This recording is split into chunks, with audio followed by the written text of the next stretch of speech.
Bueno, a ver, un cuento de Navidad. ¿Quién no conoce esa historia? Es un clásico absoluto, ¿verdad? La historia de redención, del espíritu navideño. Pero, ¿y si la historia que creemos conocer fuera solo la superficie? ¿Y si su verdadero propósito no fuera para nada enternecer sino protestar? Sí, como lo oyen. Detrás de ese cuento tan familiar se esconde un manifiesto político que nació de hecho de la pura ira.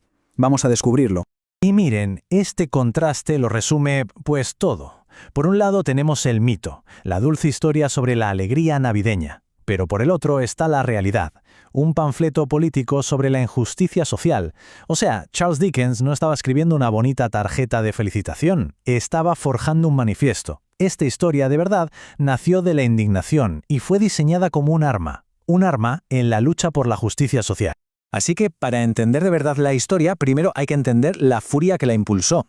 Porque el origen de un cuento de Navidad, y esto es clave, no está en la nostalgia por las fiestas ni en el espíritu navideño, no. Está en la profunda indignación de Dickens ante las terribles condiciones sociales de su época.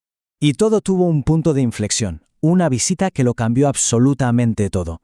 Estamos en 1843 y Charles Dickens viaja a las minas de estaño de Cornualles. Lo que vio allí, bueno, lo dejó horrorizado. Vio a niños trabajando en condiciones completamente inhumanas, sin ningún tipo de futuro, sin esperanza. Esa imagen se le quedó grabada a fuego en la mente y supo que no podía quedarse callado. Tenía que hacer algo.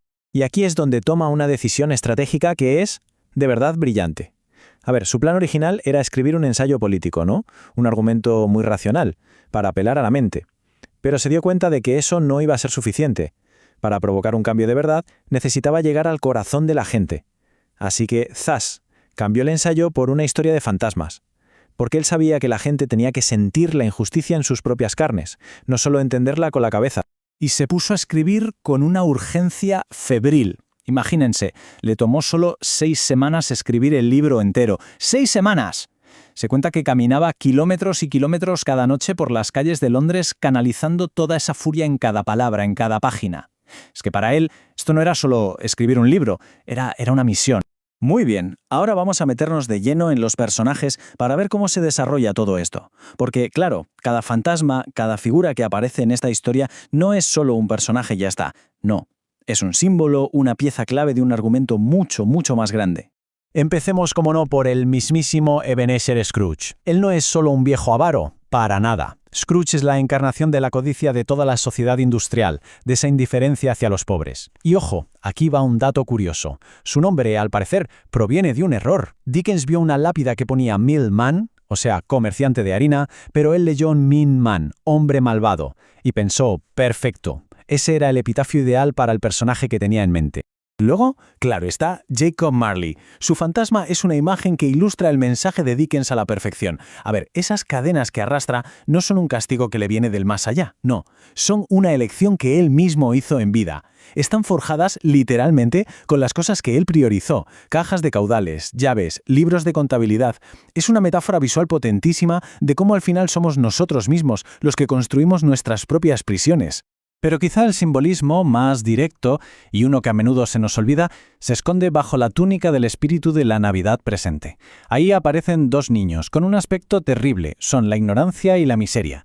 Y a través de este espíritu, Dickens lanza una advertencia clarísima. De los 2, el más peligroso de todos es la ignorancia, porque en esa sombra, nos dice, está escrita la palabra perdición, la perdición de toda la sociedad. Bueno, ya vemos que el impacto político del libro fue inmenso, pero es que su impacto cultural fue, si eso es posible, todavía mayor. Porque Dickens no solo escribió una historia sobre la Navidad, es que prácticamente la reinventó para el mundo moderno. Hoy nos cuesta imaginarlo, ¿verdad? Pero antes de un cuento de Navidad, la Navidad en Inglaterra era una festividad menor, sin mucha importancia. Y este libro sencillamente lo cambió todo. Ayudó a popularizar la frase «Feliz Navidad».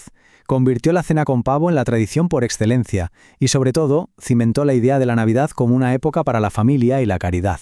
Claro, con todo este éxito, lo lógico sería pensar que Dickens se hizo de oro, ¿no? Que ganó una fortuna. Pues aquí es donde la historia da otro giro súper interesante, que nos revela una vez más cuáles eran las verdaderas prioridades del autor. El libro fue un exitazo de ventas. La primera edición se agotó en solo 3 días, pero Dickens tomó una decisión clave. Se empeñó en que la producción fuera de lujo, con páginas de bordes dorados, ilustraciones a todo color, pero al mismo tiempo insistió en mantener el precio bajo para que fuera accesible para todo el mundo. ¿Y el resultado de todo esto? Pues que ganó muchísimo menos dinero de lo que esperaba, lo que demuestra, una vez más, que para él el mensaje estaba por encima del beneficio. Y es que su conexión con esta historia era algo muy, muy personal. Tanto que años después, cuando empezó a hacer sus famosas lecturas públicas, adivinen qué historia eligió para la primera. Exacto, un cuento de Navidad. Y no crean que solo la leía, ¡qué va!, la interpretaba como si fuera una obra de teatro, dándole una voz diferente a cada personaje, compartiendo toda su pasión directamente con el público. Y con esto llegamos finalmente al legado más tangible de esta historia, su increíble capacidad para inspirar un cambio real en el comportamiento de la gente. Un fenómeno que, la verdad, podríamos llamar el efecto Scrooge. Y no hablamos de algo solo emocional, ¿eh? El efecto fue medible, con datos y todo. Resulta que, tras la publicación del libro, las donaciones a organizaciones benéficas en Gran Bretaña se dispararon durante la temporada navideña. O sea, la historia no solo conmovió a la gente, sino que la movilizó para que actuara. Y hay anécdotas que son de no creer, pero que lo demuestran, como la de un dueño de una fábrica en Estados Unidos, que después de leer la historia se sintió tan conmovido que hizo algo totalmente inaudito para la época. Cerró su fábrica el día de Navidad y le regaló un pavo a todos y cada uno de sus empleados. Ahí está, ese es el poder de una historia bien contada. Al final, lo que la obra de Dickens nos demuestra es que una historia poderosa, una que está armada con empatía, de verdad puede cambiar las cosas, puede reinventar tradiciones enteras, puede inspirar una generosidad real. Y la pregunta que nos deja flotando en el aire casi 200 años después es si eso sigue siendo posible hoy. ¿Puede una sola historia todavía cambiar el mundo?